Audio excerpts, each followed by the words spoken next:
This is Critical Nonsense, our high-lowbrow show about culture, science, and tech. This week, I asked Joey about hibernation.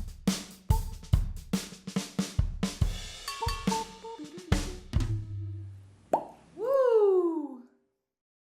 Je suis la jeune fille. Un, deux, trois. This is what a Joey sounds like. And this kid's not French. He's American. This is what an executive producer and polyglot Jess Vander sounds like. Hi, this is Jess. You are a polyglot, right? You have at least two. I think that's generous. Does polyglot require more than two? I don't know. Are there technical requirements Wouldn't that for be said like designation? biglot? Poly is like many in the same way of like a couple, few, a several is like 2, 3, like 4 plus. Well, this kid still isn't French. He's American. Muzzy was so good. Anyways, Jessica. Yeah. I heard that. Oh, is there housekeeping? No, I just thought maybe for a second, but not really. JK, LOL. Yeah. What do you want to talk about, Jess? I wanted to talk about hibernation. You know, like what bears do. Except for some reason, and I can't tell again if this is just sort of a recency bias thing, but multiple people have made some kind of passing comment to me like, oh, so sorry I didn't text you back. I've been deep in hibernation. Oh, I'm sorry. I've just been busy hibernating. And I was like, since when do we all agree that this is a thing that we do in the wintertime? This being do far fewer social activities and embrace the isolation and excuse to be lazy. And it just got me thinking back to sort of the gremlin mode of it all and the last 5 years post-pandemic of maybe a little bit of us wanting that feeling of retreating back into our shells and our caves. And I just wanted to know, when did we start calling it hibernation? And when did hibernating start being a thing?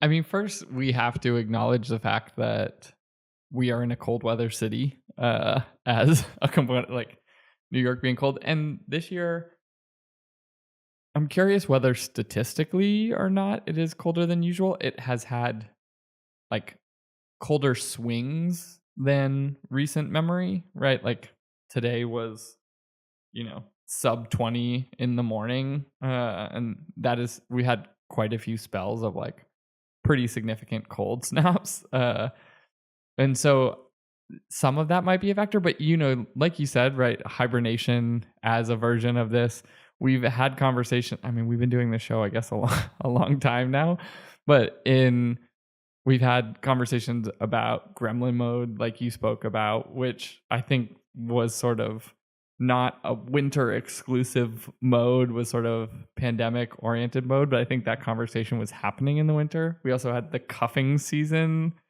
conversation way back when, and there is this orientation towards, it is cold outside, like, can I get the like fireplace, like curled up, feel warm mode, even if not actual in literally having a fireplace. Like there is some draw to like the retreating from the weather, maybe is even like ingrained in human nature or like animal behavior. I don't know.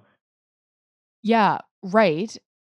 Which, is a known thing, that like the reason we even call it hibernating is because it is a observable phenomenon with some animals. But it is, I guess it's interesting, the idea that this is something that we could embrace or, at least think about more and I don't know, act on the fact that weather affects us. Yeah. In fact, so in my brother's newsletter, I think last week, he shared, which is the Link newsletter, he shared a link talking about how everybody needs more lux, which is how much light you get in a given day. And that it's one of these things where everybody feels happier and all around better if you just get more lux in a day. And that most of us don't. And that most of the, happy lamps that are out there claim that they're going to, claim that these lamps give you X amount of lux, which is impossible because lux is something that you get. It is not something that is created.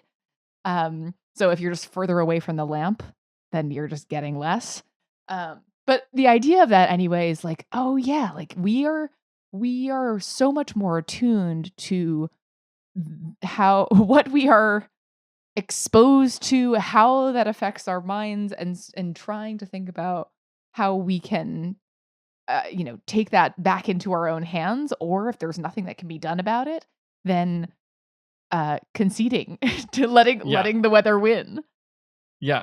There are some other like I was thinking about, like there's a couple things you brought up, right? Like how does our behavior change and how do we acknowledge it? And there are sort of more and less obvious ones. There's like bulking season versus cutting season, which is weather oriented based on like how much of your body you will show for people who are into lifting and working out, right? Like it's bulking season, no one cares. You're like getting bigger, eating more, and then you'll start to slim down for beach season so you feel good, like by a pool or in a bathing suit, whatever. The other component of it is this idea of like, are we finding ways to treat seasonal dynamics that are just sort of inherent? Like I hadn't been for like a wellness checkup in a really long time. I had like a day that was super light at the end of year last year, and I was like, oh, maybe I can just get like a wellness visit in. Went, got my blood work, and came back and was like right on the cusp on vitamin D. I was like, I'm outside quite a bit during the winter, and then I was like, wait, like at some points, literally the only skin exposed is like my forehead and eyes. Like even my half of my face is covered with like a mask when I'm riding my bike and stuff. And I was like, oh yeah, I'm getting like, it was like at 30 and the threshold for when it's a problem is 30. And so like doing things like, I just came back from a short trip with a family to Jamaica, and in part, like truly some of my mental calculus was like, oh, like I won't have to take vitamin D supplements after this trip for a little bit because my levels will skyrocket because I'm a pale, shriveled, like cold weather thing suddenly blossoming in the sunlight. Like there are definitely things like this where we,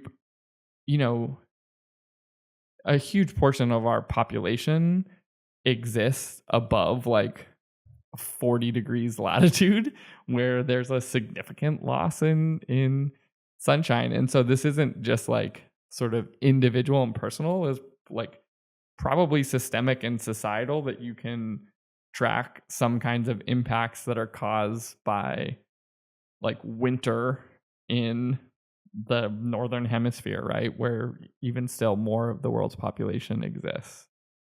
Yes, totally. And sidebar on vitamin D, I had to double check, but I'm pretty sure that a lot of people may not realize, but they also are vitamin D deficient. And it's because even if you are getting some decent amount of sun exposure, your body still needs to make it. It doesn't just like appear onto you from sun's rays. So I don't know. But also, usually if you're vitamin D deficient one time, you probably are going to be vitamin D deficient until you take some kind of supplement for it. I think it's also like pretty hard to get it all from your food. Anyway, side quest. I'm not a doctor. Yeah. Well, yeah, like sunshine, like the amount that you will produce in sort of 5 minutes of,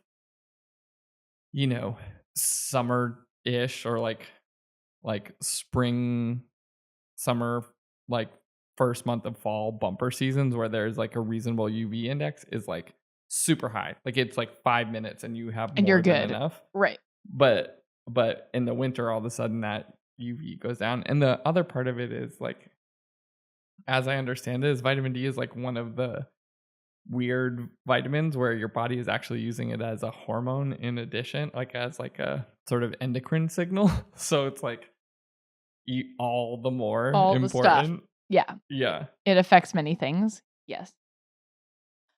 Okay, so I think what we've covered so far is clearly there are sort of environmental factors that may spark those of us who live in cold weather places may be inclined to hibernate. But I also think that there is this other thing that isn't just environmental, and it's more maybe some kind of interesting return to the insideness desire that maybe we all found a little bit of from being locked in our homes for a minute a few years ago. And the idea that hibernating as a retreat from some things that are going on, and also as like, I mean, ideally, if your home is a place that is safe, a sense of security and safety when things are really crazy. And it even gets me wondering about those who don't live, say, in cold weather places, but may relish the excuse to hibernate in some, have the chance to just say, this is the period of time that I will not be going out and seeing people and doing things, and that this is just a time to be to myself. Again, not that there is anything to substantiate this. It's just a question. Yeah, I mean, we've spoken a few times about this like Derek Thompson has been on this kick for a while, sort of exploring this idea of like loneliness epidemic and more exploration that he's gone in through talking with social scientists and whatever. It's sort of like, I think he's shifted it to around this idea of isolation, because people have this tendency right now to pull back, and there's some of his hypotheses around sort of dopamine inundation, right? Like the idea of like, well, if I just go home and like scroll TikTok or like multi-screen watching something on Netflix and like going through Instagram and whatever, you're getting such a big dose of dopamine.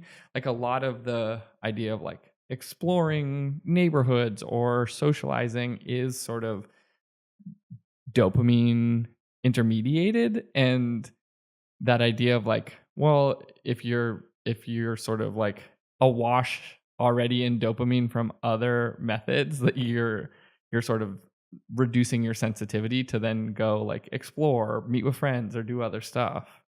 Yes, I think that's right. I think, and you're right, we have talked about that a lot. I think what is interesting specifically to me about this, though, or maybe like a new angle on it, is the structure of when to be disengaging. That it could Yeah. be seasonal, cyclical, periodic in some manner. Yeah. And how hard it is now more than ever to maybe protect that time. And it's interesting to say, use the environment as an excuse of like, Yeah. this is the season. This will be my enforceable structure, right? If you happen to be in a place that would enable that.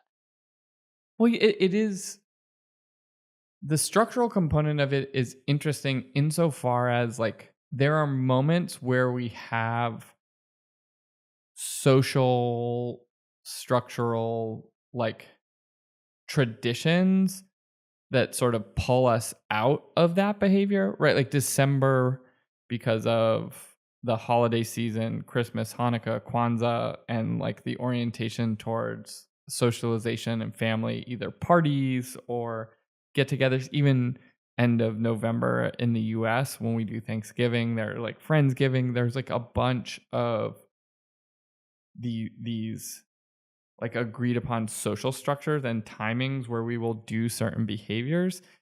and but we don't have, at least that I can think of right now, or not within sort of the cultures that I exist in, where there are similar things in, like, I don't know, like January, February, March, right? Like maybe the Super Bowl kind of is this like get togethery thing, or maybe Dry January is a newer-ish fangled, I would say, one, maybe in the last, I don't know, 10 years, uh, that many people opt in, or maybe, if as part of the New Year's resolution behavior shift en masse, uh, but commitment. like drinking moments as an example tend to be social moments. And so by saying you're going to be dry is like also then like potentially increasing the chance that you will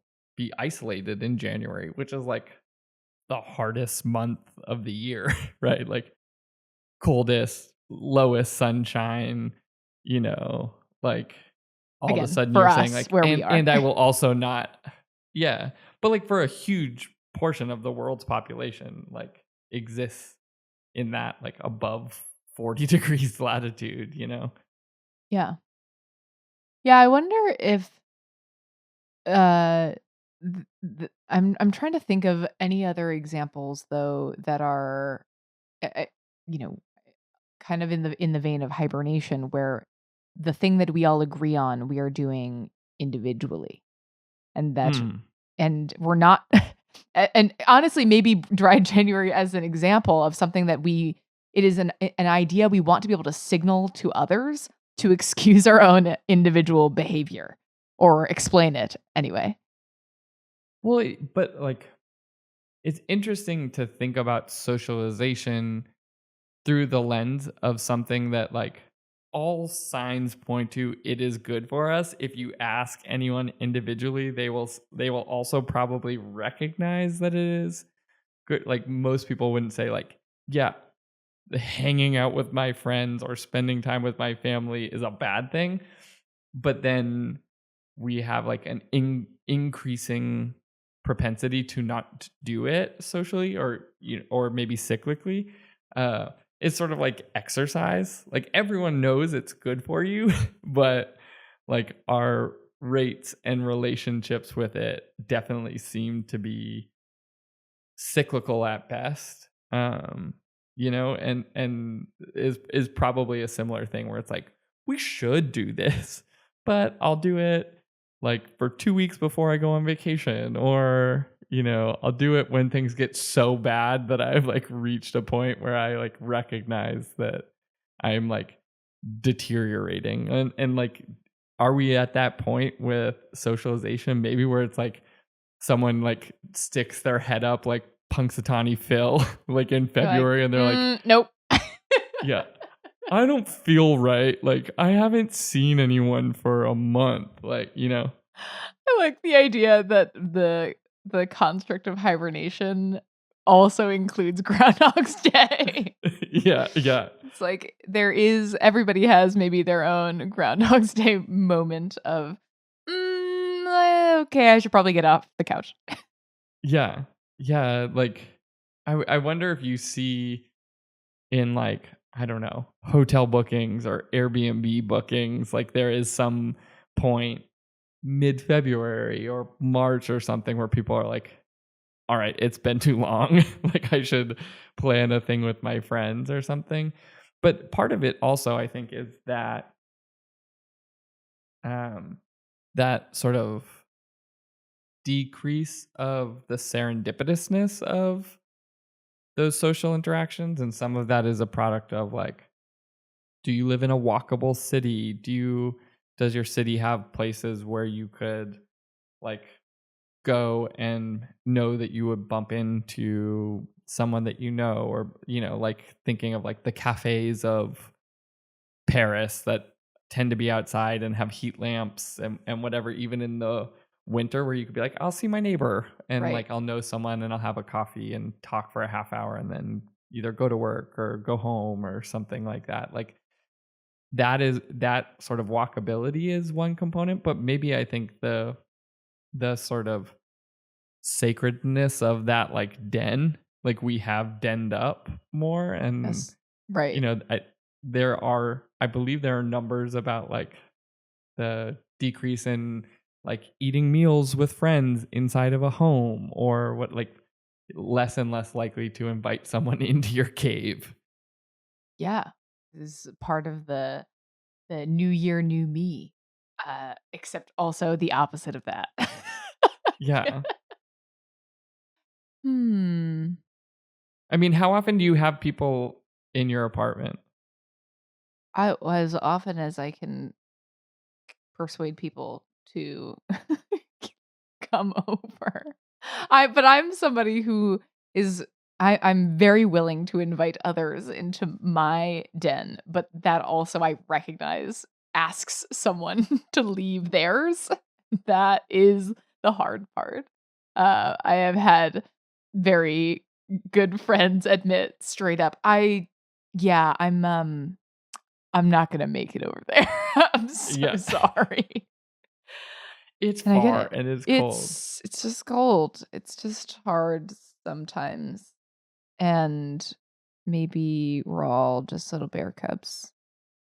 Yeah. I mean, it is an interesting dynamic too of like shrinking family sizes, right? Like coming from a big-ish family in modern terms of like 4 children, like our house was sort of chaotic, and so in some ways was like not super sacred. It was not unusual to have someone's friends over for dinner or sleepovers or things like that. And so there's like a decreased tolerance or an increased tolerance of having people in your home, where like Becky, like people were not over a lot. And so she's like, she is very full, like full cave. Like, this is my den. Oh, that's Like, so why would we have, interesting. yeah. Yeah, I mean, even for us, though, my sort of nuclear trio household growing up, we were still the home base for all of my brother and my friends. So everyone would at any time of year sort of descend upon our house as the place to be. Um, and so I think I too have whether high tolerance for welcoming other bears into the den. Yeah, Actually, that is my preference. yeah. I think there is something about your like personal tolerances here that maybe is Yeah. part of this conversation. Like Yes, agree. I'd seen a woman talking about how she grew up in like a really messy home, and she was like kind of a slob, and like fully recognized like I was a proper slob, like personal hygiene, home hygiene, whatever. And at some point she got enough signals where she was like, okay, I have a good job, I'm in a good place, I will hire someone to help, like come once a week or something to help me clean my home. And she was like, it completely changed what she called her like disgust thresholds, Whoa. where the person coming and like cleaning stuff up that she would never do of her own volition, all of a sudden when she moved from the place and didn't have that person anymore, she was like, oh, I'm now grossed out by my own behavior because this person isn't here helping me. And I think that same thing is probably true in this socialization dynamic. Like our thresholds were thrown out of whack by the Right. pandemic and reduced socialization and all of that, that we are in a place where our comfort level is lower, or social anxiety, however we want to talk about what that thing is, but we haven't like pushed up the comfort thresholds back to maybe what was like a pre-pandemic norm or approaching a pre-pandemic norm. Yes, this goes out to all of my high school chemistry class homies. It's like hitting tear on the balance. Yeah. Yes. We hit tear on the balance back in 2020, and now it's like, woo, I don't know. This is a completely different time. Yeah. I look forward to a chance to actually go and climb into my hole. Yeah. Well, and it is too when you're doing like you wind up in these like subgroup dynamics of like there's a group of friends that all of our kids went to the same preschool together, and so we'll like hang out because the kids get along and we become more and more like adult friends out of this thing. But we are on like geographically the southern far end of where all of these people live, so inherently like the most convenient place for everyone to hang out is like 2 of like the 5 families' homes, and Right. so you also kind of need them to be comfortable. So it's not like some people are traveling like an hour in the city to get Right. to our apartment or something. Right. Yes. Even if you are the most willing, it doesn't necessarily translate to the most enticing for all parties involved. Yeah. Well, So many thresholds. so many thresholds and calibration moments. I think this is this topic ended up being closer to things that we have unpacked than I originally imagined it might be, but I also am not mad about it. I think we got some new things. I mean, do you think I agree like we sort of wound up in that place, but do you think like as your anticipation of the potentially more cyclical seasonal nature of this thing, which maybe has always existed, just looks different now because of some of recent history, do you anticipate like a springtime shift, like April 1st, all of a sudden you will see a behavior change? Or do you think it is more just the norm and we will shift our set of excuses around why we're not going to do it? Well, I there's this very vivid memory that I have of a trip I had taken a few years ago to Amsterdam, where on the one sunny day, it was as though every single person in the city of Amsterdam got out, found themselves a chair, and turned it to face the sun. It was the strangest sight to even see all these restaurants where all the chairs were sun facing. So you wouldn't be facing the other person at your table. You're facing the sun altogether. And it just was like, whoa, all of these sunflowers just zoop turned their stems and stalks and leaves all at once. And I think that because of those ebbs and flows, maybe our tolerance has also grown for the immediate backswing. That's my hunch. That like we sicken ourselves with our gremlin, with our inner denning desires, and need to chase that as quickly as possible with some opposite balance or extreme. So my guess is the next minute that New York has a chance to be outside pleasantly, people will be jumping at the opportunity. Yeah. So your hypothesis is, as intense of a swing as this winter may have been, we will see an equal and opposite spring reaction. The Newtonian seasonal hibernation theory of relativity. I think that was a wrap-up corner. I think we did it. I think so too. Thanks for entertaining it with me. I'm just gremlin. Gremlin. Critical Nonsense is a Sylvain production. Brought to you by The Darkness. As always, we'd like to thank our executive producer and neutrino shower, Jess Vander. You're welcome. We'd also like to thank sound engineer and springtime of our souls, Alex Gontel. We'd like to thank our programming coordination and solar storm, Les Jacobs. He is the coordination. It's true. And thank you to our production crew and bear. What's the collective noun for bears? Ursus? No, collective. What is Den the bear? Collective noun? Oh yeah. Yeah. Yes, and our Oh. den of bears.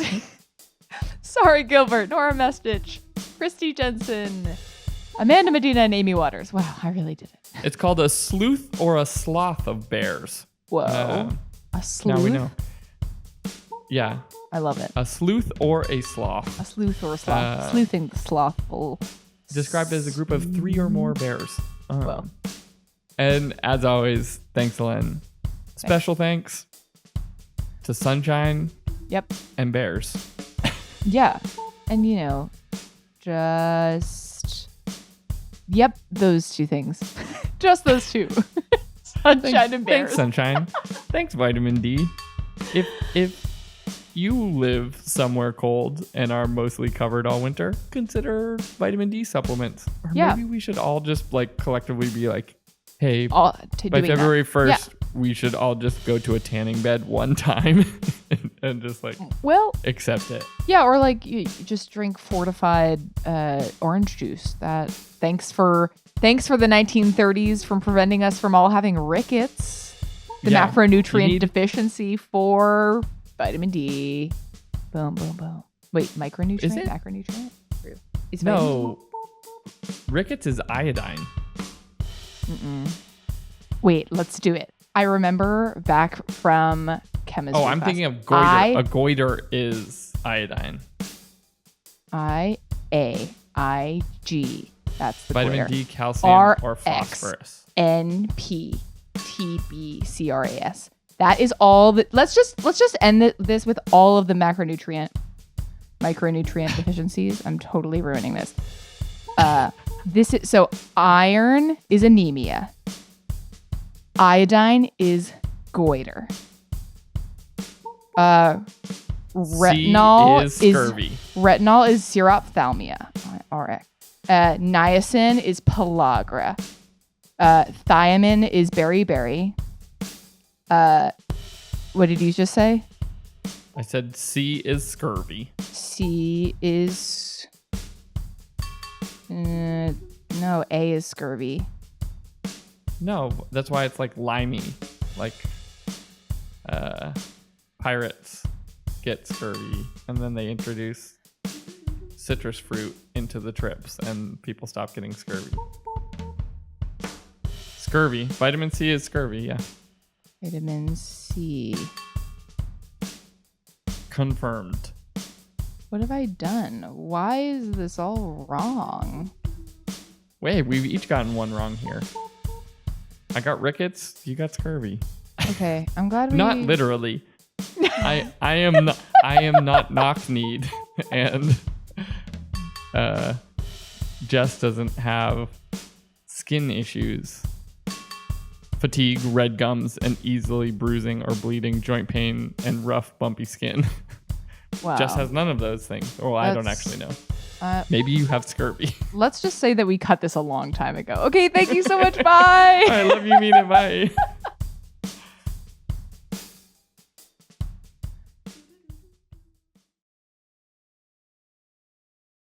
Vitamin C.